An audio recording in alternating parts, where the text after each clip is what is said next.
Hi students, welcome to our new class. ഇന്നത്തെ ക്ലാസ്സിൽ നമ്മൾ ഡിസ്കസ് ചെയ്യാൻ പോകുന്ന ടോപ്പിക്കാണ് next point role of intuition of decision making. അതല്ലെങ്കിൽ ഡെസിഷൻ മേക്കിങ്ങിൽ ഇൻറ്റ്യൂഷൻ ബേസ്ഡ് ഡെസിഷൻ മേക്കിംഗ് എന്താണ്, മൂന്നാമത്തെ തരത്തിലുള്ള ഡെസിഷൻ മേക്കിങ്ങിനെ കുറിച്ചാണ് നമ്മൾ ഫസ്റ്റ് ഡിസ്കസ് ചെയ്തിട്ടുണ്ടായത്. റാഷണൽ ഡെസിഷൻ മേക്കിങ്ങും രണ്ടാമത്തത് ബൗണ്ടഡ് റാഷണാലിറ്റി മോഡലും ആയിരുന്നു. ഇനി മൂന്നാമത്തേലാണ് പറയുന്നത് ഇൻറ്റ്യൂഷൻ ബേസ്ഡ് ഡെസിഷൻ മേക്കിംഗ് എന്ന് പറയുന്നത്. നമ്മൾ നേരത്തെ പറഞ്ഞ പോലെ തന്നെ ഒരു ലോജിക്കൽ റീസണിങ് അല്ലാതെ അല്ലെങ്കിൽ intuitive decision model uses feelings and instinct to make decisions. എന്താണ് ഇതിൻ്റെ പ്രത്യേകത? നമുക്കുണ്ടാവുന്ന ചില ഫീലിങ്സിൻ്റെ ബേസിസിൽ അല്ലെങ്കിൽ നമുക്ക് മനസ്സിൽ തോന്നുന്ന ചില കാര്യങ്ങളുടെ ബേസിസിലൊക്കെയാണ് നമ്മളിവിടെ ഡെസിഷൻ എടുക്കുന്നത്. So intuitive decision making is making decision based on what feels true or right instinctively. പെട്ടെന്ന് നമുക്ക് തോന്നുകയാണ് ഇതാണ് ശരി എന്ന് തോന്നുന്നു, അതിൻ്റെ ബേസിൽ നമ്മൾ തീരുമാനം എടുക്കുക. അല്ലെങ്കിൽ നമുക്ക് ഇതാണ് സത്യം എന്ന് ഫീൽ ചെയ്യുക വിത്തൗട്ട് ഗോയിങ് ത്രൂ. അവിടെ പ്രത്യേകത എന്താ? നമ്മൾ in-depth thought or learning process. ഒരിക്കലും ആ അറിഞ്ഞ കാര്യത്തിനെ കുറിച്ച് ഡീപ്പായിട്ട് അന്വേഷിക്കാനോ വിവരങ്ങൾ കളക്ട് ചെയ്യാനോ അതിൽ നിന്ന് മനസ്സിലാക്കാനുള്ള കാര്യങ്ങളോ ഒന്നും ചെയ്യാതെ നമ്മൾ ഇൻസ്റ്റിങ്റ്റീവായിട്ട് നമുക്ക് ഫീൽ ചെയ്യുന്നു ഇതാണ് ശരിയെന്ന് തോന്നുന്നതിൻ്റെ ബേസിസിൽ ഡെസിഷൻ എടുക്കുന്നതിനാണ് എന്ത് പറയുന്നത്? ഇൻറ്റ്യൂഷൻ ബേസ്ഡ് ഡെസിഷൻ മേക്കിംഗ് എന്ന് പറയുന്നത്. അതുകൊണ്ട് തന്നെ ഈ ഒരു പ്രോസസ്സിൻ്റെ പ്രത്യേകത എന്ന് പറയുന്നത് ലെസ് സ്ട്രക്ചേർഡ് ആണ്. നമ്മൾ മുൻകൂട്ടി ഒന്നും പ്ലാൻ ചെയ്യുന്നില്ല, അവിടെ സ്ട്രക്ചർ അല്ലാതെ തന്നെയാണ്. And may use previous knowledge of similar goals. മുന്നേ നമ്മൾ ഇതുപോലെ ഗോൾ സെറ്റ് ചെയ്തിട്ടുണ്ടാവും. അവിടെ എന്താണോ നമ്മൾ ചെയ്തത് ആ ഒരു അറിവ് വെച്ചുകൊണ്ട് മാത്രം നമ്മളൊരു സ്ട്രക്ചറും ഇല്ലാതെ തന്നെ പെട്ടെന്നാണ് ഈ ഒരു തീരുമാനം എടുക്കുന്നത്. Similar goals or obstacles to determine a useful solution. ഒരു യൂസ്ഫുൾ സൊല്യൂഷനിലേക്ക് അങ്ങനെയാണ് നമ്മൾ എത്തിച്ചേരുന്നത് എന്നുള്ളതാണ് പറയുന്നത്. ഇനി എന്തൊക്കെ സ്റ്റെപ്സ് ആണ് ഇതിൽ പറയുന്നത്? നമ്മൾ റാഷണലിലാണെങ്കിൽ 7 സ്റ്റേജസ് ഉണ്ടായിരുന്നു, സ്റ്റെപ്സ് ഉണ്ടായിരുന്നു. ഇവിടെ ആണെങ്കിൽ ബൗണ്ടഡ് റാഷണാലിറ്റി മോഡലാണെങ്കിൽ അവിടെ ഒരു 3 അത് ചുരുങ്ങിയിട്ടുണ്ടായിരുന്നു. ഇനി ഈ ഒരു ഇൻറ്റ്യൂഷൻ ബേസ്ഡ് ഡിസിഷൻ മേക്കിങ്ങിലേക്ക് പോകുമ്പോൾ ഇവിടെ 5 സ്റ്റെപ്പുകളാണുള്ളത്. അതിൽ പ്രധാനമായിട്ടും ആദ്യത്തെ കേസ് എന്ന് പറയുന്നത് ഓൾമോസ്റ്റ് സെയിം തന്നെയാണ്. നമ്മുടെ ഗോളോ അല്ലെങ്കിൽ നമ്മുടെ ഓബ്സ്റ്റക്കിൾസ് എന്താണ് തടസ്സങ്ങൾ അതിനെ ഒന്ന് ഡിഫൈൻ ചെയ്യാം. അതാണ് ആദ്യം നമ്മൾ ചെയ്യേണ്ട ഒരു കാര്യം എന്ന് പറയുന്നത്. അതിനുശേഷം ഇതേപോലെ നമ്മൾ മുന്നേ ഗോൾ സെറ്റ് ചെയ്തിട്ടുണ്ടെങ്കിൽ അതൊന്ന് ഐഡൻറ്റിഫൈ ചെയ്യുക. ഇതേപോലെ സിമിലർ ആയിട്ട് നമ്മൾ എന്തെങ്കിലും പ്രോബ്ലംസ് നേരിട്ടിട്ടുണ്ടോ, എന്തെങ്കിലും ഗോൾ നമ്മൾ സെറ്റ് ചെയ്തിട്ടുണ്ടോ, അപ്പോൾ അതിൻ്റെ ഇൻഫർമേഷൻ കൂടി ഒന്ന് ഇതിന് വേണ്ടിയിട്ട് യൂസ് ചെയ്യാം. പിന്നെ റെക്കഗ്നൈസ് പോസിബിൾ ബയാസസ്. ഇനി നമുക്ക് സാധ്യമായിട്ടുള്ള എല്ലാ തരത്തിലും എറർ വരാനുള്ള ചാൻസുകൾ എന്താണോ അതെല്ലാം നമ്മളൊന്ന് കണ്ണോടിച്ച് പോവുക എന്നുള്ളതാണ് ഇവിടെ ചെയ്യാനുള്ളൂ. ആ ഒരു സൊല്യൂഷൻ കിട്ടാൻ വേണ്ടി ചെയ്യാൻ പറ്റുന്ന എല്ലാ കാര്യങ്ങളും ഒന്ന് മാക്സിമം ട്രൈ ചെയ്ത് നോക്കുക. And determine A usable solution. എന്നിട്ട് നമുക്ക് ഉപയോഗിക്കാൻ പറ്റുന്ന ഒരു സൊല്യൂഷൻ ഏതാണെന്നുള്ളത് ഡിറ്റർമിൻ ചെയ്യുന്നു. And finalise the decision and take action. അതിനുശേഷം ആ ഒരു തീരുമാനം നമ്മൾ ഫൈനലൈസ് ചെയ്യണം, അന്തിമമാക്കുകയാണ്. ആൻഡ് അത് നമ്മൾ പ്രവൃത്തിയിലേക്ക് കൊണ്ടുവരികയാണ് ചെയ്യുന്നത്. അത് ഫൈനലൈസ് ചെയ്തിട്ട് നമ്മൾ ആക്ഷനിലേക്ക് മൂവ് ചെയ്യുക. അപ്പോൾ 5 സ്റ്റെപ്സ് ആണ് അതിൽ പ്രധാനമായിട്ടും ഇൻറ്റ്യൂഷൻ ബേസ്ഡ് ഡിസിഷൻ മേക്കിങ്ങിൽ വരുന്നത്. ഇനി എന്താണ് ഈ ഒരു പോയിന്റിൻ്റെ പ്രത്യേകത എന്ന് പറയുന്നത്, അല്ലെങ്കിൽ ഇതിൻ്റെ ഒരു അഡ്വാൻറ്റേജ് എന്ന് പറയുന്നത്, ഇത് ഓരോ മനുഷ്യൻ്റെയും ക്രിയേറ്റിവിറ്റീനെയാണ് എൻഹാൻസ് ചെയ്യുന്നത്. ഇൻറ്റ്യൂഷൻ ബേസ്ഡ് അത് ഓപ്പൺ ചെയ്യുന്ന ഒരു creative potential of A decision. ആരാണോ ഡിസിഷൻ എടുക്കുന്നത് അവർക്ക് കൂടുതലായിട്ട് അത് ചിന്തിച്ച് ചെയ്യാനുള്ള ഒരു ക്രിയേറ്റിവിറ്റി അവിടെ ഉണ്ടാവുന്നു എന്നുള്ളതാണ്. It helps to think about innovative ideas and solutions. അതുകൊണ്ട് തന്നെ പുതിയ രീതിയിലുള്ള ആശയങ്ങളും അതിനുള്ള സൊല്യൂഷൻസും ഒക്കെ കൊണ്ടുവരാൻ സാധിക്കുന്നുണ്ട്. മാനേജേഴ്സിനും ഈ ഒരു മെത്തേഡ് യൂസ് ചെയ്തുകൊണ്ട് തന്നെ അവരുടെ ഡൈനാമിക് ആൻഡ് ഇമാജിനേറ്റീവ് അപ്രോച്ച് അതിനെ നമുക്ക് യൂസ് ചെയ്യാൻ പറ്റും, അല്ലെങ്കിൽ ഫോസ്റ്റർ ചെയ്യാൻ പറ്റും എന്നുള്ളതാണ് പറയുന്നത്. ആൻഡ് രണ്ടാമത്തെ പോയിന്റിൽ പറയുന്നത് ഇഫക്റ്റീവ് ആയിട്ടുള്ള ഒരു പ്രോബ്ലം സോൾവിങ് മെത്തേഡ് തന്നെയാണ്. നമ്മൾ ഒരുപാട് കോംപ്ലക്സ് ചാലഞ്ചസ് ഒക്കെ നമ്മൾ ഫേസ് ചെയ്യാറുണ്ട്. അപ്പോൾ ഈ ഒരു മെത്തേഡിലൂടെ നമുക്ക് എന്ത് കിട്ടാറുണ്ട്? ഒരു വാല്യുബിൾ ഗൈഡൻസ് കിട്ടാറുണ്ട്, ഒരു ഡീപ്പർ അണ്ടർസ്റ്റാൻഡിങ് നമുക്ക് ആക്സസബിൾ ആണ്. And making decision based on A holistic view of the situation. ആ ഒരു സിറ്റുവേഷനെ മൊത്തത്തിൽ നമ്മളൊന്ന് വ്യൂ ചെയ്യുക, പഠിക്കുക, അതിൻ്റെ ബേസിസിൽ ഇവിടെ ഒരു ഡെസിഷൻ എടുക്കുക എന്നുള്ളതാണ്. Trusting the ability to make use of intuition. ഇനി ഈ ഒരു എബിലിറ്റി, നമുക്ക് അങ്ങനെ ഒരു ഇൻറ്റ്യൂഷൻ എടുക്കാനുള്ള കഴിവുണ്ട് എന്നതിനെ വിശ്വസിച്ചുകൊണ്ടാണ് നമ്മൾ എന്ത് ചെയ്യുന്നത്, മുന്നോട്ട് ഓരോ പ്രശ്നം വരുമ്പോഴും അതിനെ തരണം ചെയ്യുന്നത്. വിത്ത് കോൺഫിഡൻസ് ആൻഡ് റെസിലിയൻസ് എന്നാണ് പറയുന്നത്. പൂർണ്ണമായിട്ടുള്ളൊരു വിശ്വാസത്തോടും വളരെയധികം തന്നെ ഒരു ആനന്ദത്തോടു കൂടി തന്നെയാണ് നമ്മൾ മുന്നോട്ട് പോയിക്കൊണ്ടിരിക്കുന്നത്. ആൻഡ് മൂന്നാമത്തെ പോയിന്റിൽ പറയുന്നത് ഒതൻറ്റിസിറ്റി ആൻഡ് അലൈൻമെന്റ്. ഈ ഇൻറ്റ്യൂഷനിലൂടെ നമ്മളിങ്ങനെ ഡിസിഷൻ എടുക്കുമ്പോൾ അത് തീർച്ചയായിട്ടും എവിടേക്കാണ് നമ്മളെ ഗൈഡ് ചെയ്യണത്, towards decision that match with core values and purpose. ചില ഉദ്ദേശങ്ങളുടെ ബേസിൽ, ചില മൂല്യങ്ങളുടെ ബേസിൽ അതിനെയൊക്കെ അടിസ്ഥാനപ്പെടുത്തിയിട്ടായിരിക്കും പലപ്പോഴും ഈ ഒരു ഇൻറ്റ്യൂഷൻ ബേസ്ഡ് ഡിസിഷൻ മൂവ് ചെയ്യുന്നുണ്ടാവാം. By honouring intuition managers foster a sense of authenticity. അതുകൊണ്ട് തന്നെ ഈ ഒരു ഇൻറ്റ്യൂഷനെ നമ്മൾ മാനിച്ചുകൊണ്ട് തന്നെയാണ് പല മാനേജേഴ്സും എന്ത് ചെയ്യുന്നത്, അവരുടെ ഒരു ഒതൻറ്റിസിറ്റി അല്ലെങ്കിൽ ഇൻറ്റഗ്രിറ്റി, ഫുൾഫിൽമെൻറ്റ് ഒക്കെ ആ ഒരു ജേർണീനെ അവർ നല്ല രീതിയിൽ മുന്നോട്ട് കൊണ്ടുപോകുന്നത്. നാലാമത്തെ പോയിന്റിൽ പറയുന്ന കൾട്ടിവേറ്റ് മൈൻഡ്ഫുൾനെസ് എന്നാണ് പറയുന്നത്. ഒരു മൈൻഡ്ഫുൾ ആയിട്ട് പറഞ്ഞാൽ എന്താ, മനസ്സ് മുഴുവനായിട്ട് to develop a deeper connection with inner self. നമ്മളുടെ ഉള്ളിലേക്ക് തന്നെ കൂടുതലായിട്ട് ഫോക്കസ് ചെയ്യുന്ന ഒരു രീതിയാണ് ഇൻറ്റ്യൂഷൻ എന്ന് പറയുന്നത്. അപ്പോൾ ഒരു മനസ്സ് മുഴുവൻ അല്ലെങ്കിൽ ഹൃദയം മുഴുവനായിട്ട് അതിലേക്ക്, അല്ലെങ്കിൽ ഒരു ഇന്നർ സെൽഫ്, നമ്മളുടെ ഉള്ളിലേക്ക് തന്നെ നമ്മൾ കൂടുതലായി കണക്ട് ചെയ്യപ്പെടുന്നു എന്നുള്ളതാണ്. അങ്ങനെ വരുന്ന സമയത്ത്, അതായത് അതിന് വേണ്ടിയിട്ട് നമ്മൾ യൂസ് ചെയ്യുന്നതാണ് ഈ മെഡിറ്റേഷനൊക്കെ, യോഗ പോലുള്ള കാര്യങ്ങളും, മെഡിറ്റേഷൻ, ധ്യാനം, അങ്ങനെ നമ്മൾ ഒരുപാട് ഇത്തരത്തിലുള്ള ആക്ടിവിറ്റീസിലൂടെ ആ ഒരു ഇൻറ്റ്യൂഷൻ ബേസ്ഡ് ആയിട്ടുള്ള ഡിസിഷനൊക്കെ നല്ല രീതിയിൽ എടുക്കാൻ സാധിക്കുന്നു. അതുപോലെ ബ്രീത്തിങ് എക്സസൈസുകൾ ഒക്കെ, അപ്പോൾ അതൊക്കെ മൈൻഡിനെ നല്ല പവർഫുൾ ആക്കുന്നു എന്നുള്ള വ്യത്യാസം.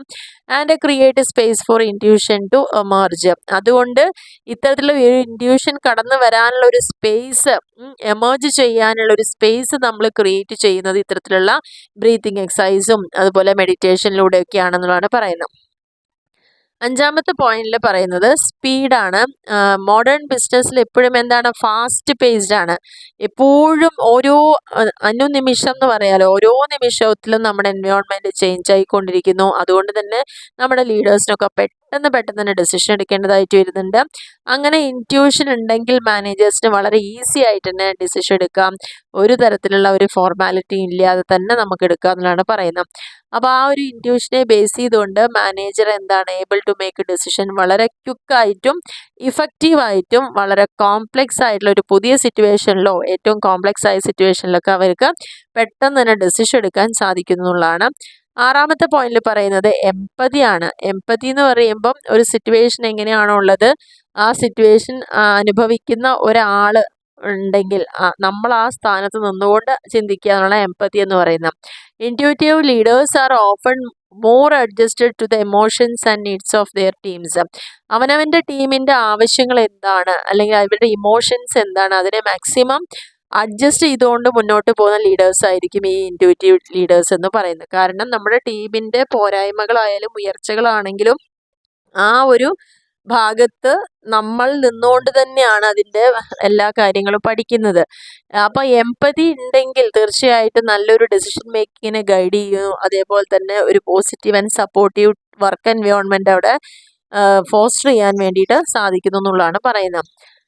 റിസ്ക് അസസ്മെൻ്റ് ആണ് നെക്സ്റ്റ് പോയിന്റിൽ പറയുന്നത്.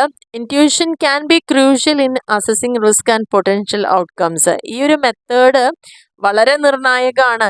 നമ്മൾ ചെയ്യാൻ പോകുന്ന എടുക്കാൻ പോകുന്ന തീരുമാനത്തിൽ എത്രത്തോളം റിസ്ക് ഉണ്ടെന്ന് അസസ് ചെയ്യാനും അതുപോലെ അതിൻ്റെ പൊട്ടൻഷ്യൽ ഔട്ട്കം എന്താണെന്നുള്ളത് അറിയാൻ വേണ്ടിയിട്ടൊക്കെ. An intuitive leader may have a better sense of when the calculated risk or when to avoid unnecessary pitfalls. അപ്പോൾ ഇത്തരത്തിൽ നല്ല കഴിവുള്ള ഒരു ലീഡർ ആണെങ്കിൽ അവർക്ക് നല്ലൊരു ബെറ്റർ സെൻസോട് കൂടിയിട്ട് തന്നെ എപ്പോഴാണ്, എങ്ങനെയാണ് റിസ്കിനെ കാൽക്കുലേറ്റ് ചെയ്യേണ്ടത്, എവിടെയാണ് ഈ അനാവശ്യമായിട്ടുള്ള നമ്മൾ കുഴി ചാടുന്ന പോലുള്ള പ്രശ്നങ്ങളെയൊക്കെ ഒഴിവാക്കാൻ സാധിക്കുന്നതൊക്കെ നല്ല രീതിയിൽ അവർക്ക് അറിയാൻ പറ്റും. ആൻഡ് റിലേഷൻഷിപ്പാണ് നെക്സ്റ്റ് പോയിന്റിൽ പറഞ്ഞിരിക്കുന്നത്. Managers can place A high amount of trust in others. ഇത്തരത്തിലുള്ള മാനേജേഴ്സിന് മറ്റുള്ള ആളുകളുടെ മുന്നിൽ നല്ല വിശ്വസിക്കപ്പെടുന്ന, വിശ്വാസം നേടിയെടുക്കാൻ കഴിവുള്ള ഒരാളായിട്ട് മാറുക. അതുവഴി നല്ല റിലേഷൻഷിപ്പും വാല്യുബിൾ ആയതൊക്കെ ബിൽഡപ്പ് ചെയ്യാൻ വേണ്ടിയിട്ട് സാധിക്കുന്നു എന്നുള്ളതാണ് പറയുന്നത്. ഇനി ഇൻറ്റ്യൂഷൻ ബേസ്ഡ് ഡെസിഷൻ മേക്കിങ്ങിൻ്റെ പോരായ്മകളെ കുറിച്ചാണ് ഇവിടെ പറയുന്നത്. ഇത് എപ്പോഴും ഒരു സിഗ്നിഫിക്കൻറ്റ് റോള് ഡെസിഷൻ മേക്കിംഗ് പ്രോസസ്സിൽ പ്ലേ ചെയ്യുന്നുണ്ട്. പക്ഷേ ഇനി ചില സിറ്റുവേഷനിലെങ്കിലും ഇതും പോരാതെ വരുന്നൊരവസ്ഥ ഉണ്ടാവാറുണ്ട്. ഫോൾട്ടി ഇൻഫർമേഷൻ, നമ്മൾ കിട്ടുന്ന ഇൻഫർമേഷൻ തെറ്റാണെങ്കിൽ ആ തെറ്റായ ഇൻഫർമേഷനെ അടിസ്ഥാനപ്പെടുത്തിയിട്ടായിരിക്കും നമ്മൾ ഡിസിഷൻ എടുക്കുന്നുണ്ടാവുക. അപ്പോൾ ഓട്ടോമാറ്റിക്കലി ആ ഡിസിഷൻ തെറ്റായി പോകാനുള്ള സാധ്യത കൂടുതലാണ്. Decision making will respond quickly, inaccurate, insufficient, unreliable or incomplete information based on patterns from previous experience. നമുക്ക് മുന്നേ ചില അനുഭവങ്ങൾ ഉണ്ടായിട്ടുണ്ടാവാം. പക്ഷെ ആ അനുഭവത്തിൽ നിന്ന് കിട്ടുന്നതായിട്ടുള്ള നമുക്ക് വിശ്വസനീയമല്ലാത്തതും മതിയായ അളവിൽ കിട്ടാത്തതും തെറ്റായിട്ടുള്ള കുറേ കാര്യങ്ങളും പൂർണ്ണമായിട്ടും എല്ലാ ഡീറ്റെയിൽസും കിട്ടാതെയും അങ്ങനെ കുറേ പ്രശ്നങ്ങൾ ഉണ്ടായിട്ടുണ്ടെങ്കിൽ അതൊക്കെ നമ്മൾ ഡെസിഷനെ ബാധിക്കുന്നുള്ളതാണ് പറയുന്നത്. പിന്നെ പറഞ്ഞത് ഷോർട്ട് ടേം ഇമോഷണൽ ബയാസ് ആണ്. അതായത് cognitive research has shown that even experts decisions are influenced by unrelated emotions during the time of making a decision. എത്ര നല്ല വിദഗ്ധരാണെന്ന് പറഞ്ഞാലും ചിലപ്പം എക്സ്പേർട്ടിൻ്റെ ഡിസിഷൻ വരെ എന്തായിട്ടുണ്ടാവാം, ഏതെങ്കിലും അതുമായി ബന്ധമില്ലാത്തൊരു ഇമോഷൻ്റെ പേരിൽ തന്നെ അത് ഇൻഫ്ലുവൻസ് ചെയ്യപ്പെട്ടിരിക്കാം എന്നുള്ളതാണ് പറയുന്നത്. ഫ്യൂ ഓൾട്ടർനേറ്റീവ്സ്, ഇൻറ്റ്യൂഷനിൽ ഇവിടെ എന്തില്ല, നമുക്ക് ഓൾട്ടർനേറ്റീവ്സ് ഇല്ല എന്ന് തന്നെ പറയാം. ബാക്കി രണ്ട് മെത്തേഡിലും നമുക്ക് ഓൾട്ടർനേറ്റീവ്സ് ഉണ്ട്, അതിനൊക്കെ ഇവാലുവേറ്റ് ചെയ്യാനും ബെസ്റ്റ് വൺ സെലക്ട് ചെയ്യാനൊക്കെ പറ്റും. പക്ഷേ ഈ ഒരു ഇൻറ്റ്യൂഷൻ്റെ കേസിലേക്ക് വരും, ഇവിടെ അത്തരത്തിലുള്ള ഒരു ഓൾട്ടർനേറ്റീവ്സ് ഇല്ല. Are considered for new decision situation that may require A novel or unique solution. നാലാമത്തെ പോയിന്റിൽ പറയുന്നത് പ്രെജുഡീസസ് ആണ്, കുറേ മുൻവിധികൾ, മുൻധാരണകൾ. ഇമോഷൻസ് ഇൻഫ്ലുവൻസ്, നമ്മളെപ്പോഴും പറഞ്ഞു ഇവിടെയൊക്കെ തീരുമാനങ്ങൾ വരുന്നത് ഇമോഷൻ്റെയും കൂടി ബേസിലാണ്. പാസ്റ്റ് എക്സ്പീരിയൻസ് വരുന്നുണ്ട്, ഇമോഷൻ്റെ ബേസിലും കൂടിയാണ് വരുന്നത്. സോ അത്തരത്തിലുള്ള മുൻവിധികളോടുകൂടി നമ്മൾ എടുക്കുന്ന തീരുമാനങ്ങളൊക്കെ ചിലപ്പം തെറ്റ് വരാനുള്ള ചാൻസ് ഒക്കെ കൂടുതലാണ്. കാരണം ഇവിടെ ഇമോഷൻസ് ഇൻഫ്ലുവൻസ് അവർ ഇൻറ്റ്യൂഷൻ, ഇവിടെ നമ്മുടെ വികാരങ്ങളാണ് ഏറ്റവും കൂടുതൽ. കാരണം നമ്മളെ ഏറ്റവും കൂടുതൽ ഹേർട്ട് ചെയ്തത് അല്ലെങ്കിൽ ബുദ്ധിമുട്ട് അനുഭവിച്ചത് അങ്ങനെ എന്തെങ്കിലും ഒരു തരത്തിലുള്ള ഒരു ഇമോഷൻ ഇൻഫ്ലുവൻസ് ചെയ്തിട്ടുണ്ടെങ്കിൽ അതിൻ്റെ ഫലമായിട്ട് imperfect experiences R consider instead of sound fact and evidence. നല്ല ഒരു വസ്തുത, യാഥാർത്ഥ്യങ്ങളും അല്ലെങ്കിൽ തെളിവുകൾക്ക് പകരം നമുക്ക് കിട്ടുന്നുണ്ടാവുക വളരെ ഇംപെർഫെക്റ്റ് ആയിട്ടുള്ള എക്സ്പീരിയൻസ് ആണെങ്കിൽ അവിടെ തീർച്ചയായിട്ടും എന്താണ് തെറ്റുകൾ വരാനുള്ള സാധ്യത കൂടുതലാണ്. ലാക്ക് ഓഫ് ഓപ്പൺനെസ് ആണ്. ഓരോ ആളുകളും ഡിഫറെൻ്റ് എക്സ്പീരിയൻസ് ആയിരിക്കും ഉണ്ടായിരിക്കുക, അതിൻ്റെ ബേസിസിലായിരിക്കും പലരും പല ഇൻറ്റ്യൂഷൻസും മുന്നോട്ട് വയ്ക്കുന്നത്. അങ്ങനെ വരുന്ന സമയത്ത് ഓരോ ഇൻഡിവിജ്വലും അവർക്ക് പറ്റിയതായിട്ടുള്ള കാര്യങ്ങൾ എക്സ്പ്ലെയിൻ ചെയ്യുന്നതിൽ ഫെയിൽ ആയിട്ടുണ്ടാവാം. Difficult to use intuition. അപ്പോൾ അങ്ങനെ വരുന്ന ഒരു ഗ്രൂപ്പ് കോണ്ടെക്സ്റ്റിലൊക്കെ ഈ ഒരു മെത്തേഡ് നമുക്ക് അത്രത്തോളം സ്യൂട്ടബിൾ അല്ല എന്നുള്ളതാണ് പറയുന്നത്. പിന്നെ പറഞ്ഞിരിക്കുന്നത് ഇൻഅപ്രോപ്രിയേറ്റ് ആപ്ലിക്കേഷനാണ്. People have good experience, expertise and intuition. നല്ല രീതിയിൽ അനുഭവജ്ഞാനമുള്ള ആളുകൾ ഉണ്ടാവാം, എക്സ്പേർട്ടുകൾ ഉണ്ടായിരിക്കാം. Intuition in one area can become over confident. ചിലപ്പോൾ നല്ല അറിവുണ്ട് എന്നുള്ളത് കൊണ്ട് തന്നെ പല ആളുകൾക്കും കുറച്ച് ഓവറായിട്ടുള്ളൊരു കോൺഫിഡൻസ് ഉണ്ടാവാം. അങ്ങനെ അവരുടെ ഇൻറ്റ്യൂഷനെ അൺഫെമിലിയർ ആയിട്ട്, അവർക്ക് പോലും പരിചിതമല്ലാത്ത സിറ്റുവേഷനിൽ അല്ലെങ്കിൽ വളരെ അൺറിലേറ്റഡ് ആയിട്ടുള്ള അവരുമായിട്ട് യാതൊരു കണക്ഷനും ഇല്ലാത്തൊരു ഏരിയയിലൊക്കെ അങ്ങനെ ഒരു ഓവർ കോൺഫിഡൻസോട് കൂടിയിട്ട് ഡിസിഷൻ മേക്കിങ്ങിലേക്ക് പോകുമ്പോൾ അവിടെ ഒരുപാട് തെറ്റുകൾ വരാനുള്ള സാധ്യത കൂടുതലാണ്. This intuition may not suitable. ഇപ്പോൾ നമുക്കുള്ള പ്രശ്നം എന്താണോ, ഈ ഒരു കോണ്ടെക്സ്റ്റ്, ഈ ഒരു സന്ദർഭം എന്താണോ അതിന് അനുയോജ്യമായിട്ടുള്ള ഒരു ഡിസിഷനിലേക്ക് അവർക്ക് പോവാൻ സാധ്യമല്ല. കാരണം അവർക്ക് മുന്നുള്ള എനിക്ക് കുറേ അറിവുണ്ട് അല്ലെങ്കിൽ എക്സ്പീരിയൻസ് ഉണ്ട്, എനിക്കറിയാം എന്നുള്ളൊരു കോൺഫിഡൻസ് ഒരു ഓവർ കോൺഫിഡൻസ് ആയി മാറുമ്പം നമ്മളുമായി പരിചിതമല്ലാത്ത മേഖലകൾ അല്ലെങ്കിൽ അൺഫെമിലിയർ ആയിട്ടുള്ള കാര്യങ്ങൾ അതിലൊക്കെ ഈ ഒരു ഓവർ കോൺഫിഡൻസോടുകൂടി നമ്മൾ ഡിസിഷൻ എടുക്കുമ്പോൾ തീർച്ചയായിട്ടും തെറ്റുകൾ വരാനുള്ള സാധ്യത കൂടുതലാണ്. നെക്സ്റ്റ് പറയുന്നത് ഒരു ഡിസിഷൻ മേക്കിങ്ങിൽ എന്തൊക്കെയാണ് അതിൻ്റെ പ്രധാനപ്പെട്ട റോൾ എന്ന് പറയുന്നുണ്ട്. ഇൻറ്റ്യൂഷൻ എപ്പോഴും ഡിസിഷൻ മേക്കേഴ്സിന് വളരെ ഹെൽപ്ഫുൾ ആയിട്ടുള്ള ഒരു കാര്യം തന്നെയാണ്. അതിൽ പ്രത്യേകിച്ച് പറയുന്നത് ഇത്തരത്തിൽ automatic thinking may benefit from or may be hampered by experience. ചിലപ്പം അതുകൊണ്ട് നല്ല കാര്യങ്ങൾക്ക് ചെയ്യാൻ ഉപകാരപ്പെടാം, അല്ലെങ്കിൽ തെറ്റായിട്ടും സംഭവിക്കാം. ഇൻറ്റ്യൂഷൻ എപ്പോഴും ഒരു മാനേജേഴ്സിനെ ഹെൽപ്പ് ചെയ്യുന്നത് പ്രൊവൈഡ് ഒരു ഫാസ്റ്റ് റെസ്പോൺസസ് ആണ്. സാധാരണ ഒരു immediate action to address situation, ഒരു സിറ്റുവേഷനെ നമുക്ക് അഡ്രസ്സ് ചെയ്യണമെങ്കിൽ ഇമ്മീഡിയറ്റുള്ള ആക്ഷൻസ് വേണമെന്നുണ്ടെങ്കിൽ അവിടെയൊക്കെ നമുക്ക് ഏറ്റവും കൂടുതൽ യൂസ് ചെയ്യാം. പിന്നെ പലതരത്തിലും ഡിസിഷൻ എടുക്കാൻ വേണ്ടിയിട്ട് ഇത് യൂസ് ചെയ്യാറുണ്ട്. It can be lead to bias and prejudices ഉണ്ടാവാനുള്ള മുൻവിധികളോട് കൂടിയിട്ട് നമ്മൾ കുറേ തെറ്റുകൾ വരാനും based on religion, culture, social, moral, even political environment വരേക്കും ഇത്തരത്തിലുള്ള റാഷണൽ തിങ്കിങ് ആവശ്യമായിട്ട് വരുന്ന സാഹചര്യങ്ങൾക്കും നമുക്കിത് യൂസ് ചെയ്യാവുന്നതാണെന്നുള്ളതാണ് പറയുന്നത്. നെക്സ്റ്റ് ടൈപ്സ് ഓഫ് ഇൻറ്റ്യൂഷൻ ചോദിച്ചിട്ടുണ്ട്. എന്താണ്, ഏതൊക്കെ തരത്തിലാണ് ഇൻറ്റ്യൂഷൻ ഉള്ളത്? ഒന്ന് എക്സ്പേർട്ട് ഇൻറ്റ്യൂഷൻ ആണ്. എക്സ്പേർട്ട് ഇൻറ്റ്യൂഷൻ എന്ന് പറയുമ്പം ഇവിടെ പ്രധാനമായിട്ടും ഏറ്റവും കോമൺ ആയിട്ട് കാണുന്ന ഒരു ലീഡർഷിപ്പ് മാനേജറൽ കോണ്ടെക്സ്റ്റ് തന്നെയാണ്. It is involuntary. ഇതെന്താണ്, നമുക്ക് ഡിഫിക്കൾട്ട് ടു ആർട്ടിക്കുലേറ്റ്, ഇൻവോളണ്ടറി ആയിട്ട് വരുന്ന ഒരു ആക്റ്റാണ്. അതേപോലെ തന്നെ ഡിഫിക്കൾട്ടാണ്, ഇതിനെ എങ്ങനെയാണെന്ന് വിവരിക്കുക എന്നുള്ളത് ബുദ്ധിമുട്ടാണ്. Affect great recognition judgement based on prior knowledge. നമുക്ക് മുന്നേ ഇതിനെക്കുറിച്ച് എന്താ അറിവുണ്ടോ അതിനെയൊക്കെ ബേസ് ചെയ്തിട്ടുള്ളൊരു ജഡ്ജ്മെൻ്റ് ആയിരിക്കും ഇവിടെ ഉണ്ടാവുക. Which arrived quickly through holistic association and without deliberate or conscious rational thought. നമ്മൾ ഒരു കാര്യത്തെക്കുറിച്ച് മനഃപൂർവ്വം ഇരുന്ന് പഠിച്ച് മനസ്സിലാക്കുന്ന ഒരു സിറ്റുവേഷനൊന്നും ഇവിടെ ഇല്ല. മൊത്തത്തിൽ കാര്യങ്ങൾ നോക്കുന്നു, ബെസ്റ്റ് വൺ എന്താ നോക്കുന്ന സമയത്ത് അല്ലെങ്കിൽ നമുക്ക് റൈറ്റ് എന്ന് ഫീൽ ചെയ്യുന്ന ഒരു കാര്യമാണ് നമ്മളവിടെ ഒരു സൊല്യൂഷനായിട്ട് പറയുന്നത്. So experts are able to make difficult judgements. അവർക്ക് വളരെ കുറഞ്ഞ ടൈം പീരീഡിൽ തന്നെ എക്സ്പേർട്ട് ആണെങ്കിൽ പെട്ടെന്ന് തന്നെ ഒരു ഡെസിഷൻ അവിടെ എടുക്കാൻ അവിടെ സാധിക്കുന്നു. And derives from deep experience. അവർക്ക് എങ്ങനെയാണ് അത് ഇത്രയും പെട്ടെന്ന് ക്വിക്കായിട്ട് ചെയ്യാൻ പറ്റുന്നത്? അവരുടെ ഡീപ്പായിട്ടുള്ള എക്സ്പീരിയൻസും ആൻഡ് ക്വിക്ക് ഡെസിഷൻ മേക്കിങ്ങിലൂടെയൊക്കെയാണ് അവർ ചെയ്യുന്നത്. അപ്പോൾ intuitive decision making is most suited to making choice relating to familiar problems. അതുകൊണ്ട് തന്നെ ഈ ഒരു മെത്തേഡ് എപ്പോഴും സ്യൂട്ടബിൾ ആവുന്നത്, ഇതിന് മുന്നേയും നമുക്ക് ഇത്തരത്തിലുള്ള അനുഭവങ്ങൾ ഉണ്ടെങ്കിൽ അത് പെട്ടെന്ന് ഡെസിഷൻ എടുക്കാൻ നമുക്ക് ഹെൽപ്ഫുൾ ആയിരിക്കും എന്നുള്ളതാണ് പറയുന്നത്. അപ്പോൾ ഒരു ഫെമിലിയർ ആയ പ്രോബ്ലം ഒക്കെ ആണെങ്കിൽ അത് നമുക്ക് വളരെ ഈസി ആയിട്ട് തന്നെ ഡെസിഷൻ എടുക്കാം. ഇനി ഒരു സോഷ്യൽ ഇൻറ്റ്യൂഷൻ എന്ന് പറഞ്ഞു കഴിഞ്ഞാൽ ഇവിടെ നമ്മൾ ജഡ്ജ്മെൻറ്റ്സ് എടുക്കുന്നത് പ്രധാനമായിട്ടും ഇമോഷൻ, പേഴ്സണാലിറ്റി, ഇൻറ്റൻഷൻ, നമ്മുടെ ഉദ്ദേശം, മനോഭാവം ആൻഡ് നമ്മുടെ സ്കില്ല്, അതിനൊക്കെ ബേസ് ചെയ്തിട്ടായിരിക്കും ഒരു സോഷ്യൽ ഇൻറ്റ്യൂഷൻ എടുക്കുന്നത്. One fundamental requirement of a successful interaction is the skill that allows one to make rapid assumption about what actions others are likely to take and what their intention, emotion and thoughts might be. ഇനി നമ്മളൊരു തീരുമാനം എടുക്കുമ്പം ചിലപ്പം മറ്റുള്ളവർ ഇതേ സ്ഥാനത്ത് നിന്ന് എന്തൊക്കെ തീരുമാനം എടുക്കുന്നു എന്നതുകൂടി ചിന്തിച്ചിട്ടായിരിക്കും നമ്മൾ ആ തീരുമാനത്തിലേക്ക് എത്തിപ്പെടുന്നുണ്ടാവുക. ഈ ഒരു അസംഷൻസ് എന്ന് പറയുന്നത് വളരെ ഒരു ഫെയർലി എഫേർട്ട്ലെസ് ഓട്ടോമാറ്റിക് ആയിട്ട് manner without the involvement of any prolonged and deliberate reasoning. നമ്മളിത് കുറേ കാലങ്ങളായി മുന്നോട്ട് വെച്ചിരിക്കുന്ന ഒരു കാര്യങ്ങളോ കുറേ കാലം ഇതിനെക്കുറിച്ച് ആലോചിച്ച് പഠിച്ച് എടുക്കുന്ന തീരുമാനം ഒന്നും ആവില്ല. ഇവിടെ ഇൻ്റർപേഴ്സണൽ റിലേഷൻഷിപ്പ് യൂസ് ചെയ്തുകൊണ്ട് നമുക്ക് ചെയ്യാം. സോഷ്യൽ ഇൻറ്റ്യൂഷൻ പറഞ്ഞാൽ നമ്മളുമായി ബന്ധപ്പെട്ട് നിൽക്കുന്ന വ്യക്തികളുടെ അനുഭവങ്ങളോ അറിവോ ഒക്കെ ഉൾപ്പെടുത്തിയിട്ടായിരിക്കാം ഇത്തരത്തിലുള്ള ഒരു നിഗമനത്തിലേക്ക് നമ്മൾ എത്തുന്നതെന്നുള്ളതാണ് പറയുന്നത്. പിന്നെ പറഞ്ഞിരിക്കുന്നത് സ്ട്രാറ്റജിക് ഇൻറ്റ്യൂഷനാണ്. സ്ട്രാറ്റജിക് ഇൻറ്റ്യൂഷൻ എന്ന് പറഞ്ഞു കഴിഞ്ഞാൽ ഇവിടെ എന്താണ്, യുക്തിപരമായിട്ട് അല്ലെങ്കിൽ ഒരു തന്ത്രപ്രധാനമായിട്ട് നമ്മൾ ചില തോന്നലുകൾ, തിങ്കിങ് നോട്ട് ഫീലിംഗ്. ഇവിടെ ഫീലിങ്ങിനല്ല ഇമ്പോർട്ടൻസ്, ഒരു സ്ട്രാറ്റജിയുടെ ബേസിലൊരു തിങ്കിങ് ആണ്. A flash of insight remove uncertainty and mind with a clear and transparent thought. ചില സമയത്ത് ചില കാര്യങ്ങളെക്കുറിച്ച് ചിന്തിച്ചുകൊണ്ടിരിക്കാൻ നമുക്കൊരു മിന്നൽ പോലെ പെട്ടെന്നൊരു വെളിപാട് പോലെ തോന്നുന്ന ചില കാര്യങ്ങളുണ്ട് അല്ലേ, ട്രാൻസ്പെറൻറ്റ് തോട്ടിൻ്റെ ഭാഗമായിട്ട്. അല്ലെങ്കിൽ ഒരു ക്ലിയർ അൺസർട്ടനിറ്റി ഒന്നും ഇല്ലാത്ത, uncertainty of mind with a clear, എങ്ങനെയായിരിക്കും ആ ഒരു വളരെ കൃത്യമായിട്ട് നല്ല മനസ്സ് പൂർണ്ണമായി നിൽക്കുന്ന, കോൺഷ്യസ് ആയി നിൽക്കുന്ന സ്റ്റേജിൽ പെട്ടെന്നായിരിക്കും ഇത്തരത്തിലുള്ള ഇൻറ്റ്യൂഷൻസ് ഉണ്ടാവുക. വളരെ delighted right after.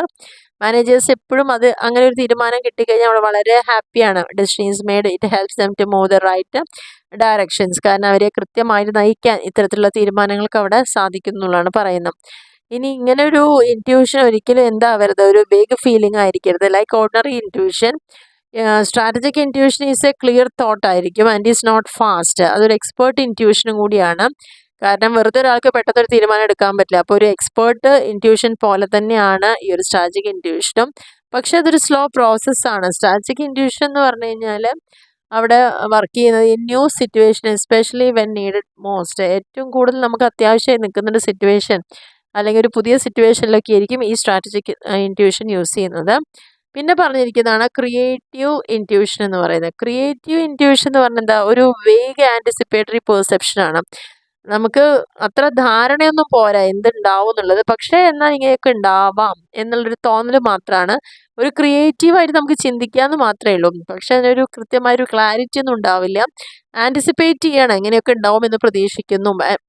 Anticipatory perception ആണ് that ഓറിയൻസ് creative work in A promising direction. എവിടെയൊക്കെയാണ് നമുക്ക് മൂവ് ചെയ്യേണ്ടത് അതിലേക്ക് ഒരു ക്രിയേറ്റിവിറ്റിയുടെ ഭാഗമായിട്ട് നമ്മൾ എടുക്കുന്ന ചില തീരുമാനങ്ങൾ തന്നെയാണ്. It involves holistic synthesis rather than analysis. ഇവിടെയും അനാലിസിസിനല്ല ഇമ്പോർട്ടൻസ്, പകരം അതിനെ മൊത്തത്തിലൊന്ന് കണ്ട് അതിൽ നിന്ന് ഹോളിസ്റ്റിക് ആയിട്ട് പറയാതെ കംപ്ലീറ്റ് ആയിട്ട് ഒരു ഓവർവ്യൂ ആയിട്ട് നമ്മൾ ചെയ്യുന്ന ഒരു ഇൻറ്റ്യൂഷനാണ് ക്രിയേറ്റീവ് ഇൻറ്റ്യൂഷൻ എന്ന് പറയുന്നത്. അപ്പം നമ്മുടെ ഇന്നത്തെ ഒരു ക്ലാസ്സിൽ നമ്മൾ പ്രധാനമായിട്ടും നോക്കിയിരിക്കുന്ന ഒരേ ഒരു point intuition based decision making ആണ്. അപ്പോൾ എന്താണ് ഇൻറ്റ്യൂഷൻ ബേസ്ഡ് ഡെസിഷൻ മേക്കിംഗ് ചോദിക്കാം, അതിൻ്റെ സ്റ്റേജസ് ചോദിക്കാം, അതിൻ്റെ സ്ട്രെങ്ത്തും വീക്ക്നെസ്സും ഇവിടെ പറയുന്നുണ്ട്, ആൻഡ് അതിൻ്റെ റോള് അത് എവിടെ, പിന്നെ പറഞ്ഞിരിക്കുന്ന പോയിന്റ് എത്ര ടൈപ്പിലുള്ള ഇൻറ്റ്യൂഷൻസ് ഉണ്ട് എന്നതിനെക്കുറിച്ചൊക്കെയാണ് നമ്മളിവിടെ ഡിസ്കസ് ചെയ്തിരിക്കുന്നത്. അപ്പോൾ ഈ ഒരു പറഞ്ഞ കാര്യങ്ങളൊക്കെ എല്ലാവർക്കും ക്ലിയർ ആയി എന്ന് വിചാരിക്കുന്നു. അപ്പോൾ വീഡിയോ നിങ്ങൾക്ക് ഇഷ്ടമാവുകയാണെങ്കിൽ തീർച്ചയായിട്ടും നിങ്ങളുടെ ഫ്രണ്ട്സിലേക്ക് ഒന്ന് ഷെയർ ചെയ്ത് കൊടുക്കുക. എന്തെങ്കിലും ഡൗട്ട്സോ വല്ല കാര്യങ്ങളോ ഉണ്ടെങ്കിൽ തീർച്ചയായിട്ടും കമൻറ്റ് സെക്ഷനിൽ നിങ്ങൾക്ക് ചോദിക്കാവുന്നതാണ്. മാക്സിമം നമ്മൾ റെസ്പോണ്ട് ചെയ്യാൻ ശ്രമിക്കാറുണ്ട്. അതേപോലെ തന്നെ വീഡിയോ ഇഷ്ടമാവുകയാണെങ്കിൽ ഒന്ന് ലൈക്ക് ചെയ്യാനും ഷെയർ ചെയ്യാനും സപ്പോർട്ട് ചെയ്യാനും, സബ്സ്ക്രൈബ് ചെയ്യാത്തവരുണ്ടെങ്കിൽ തീർച്ചയായിട്ടും ഒന്ന് സബ്സ്ക്രൈബ് ചെയ്യാനും ശ്രദ്ധിക്കാം. Okay, thank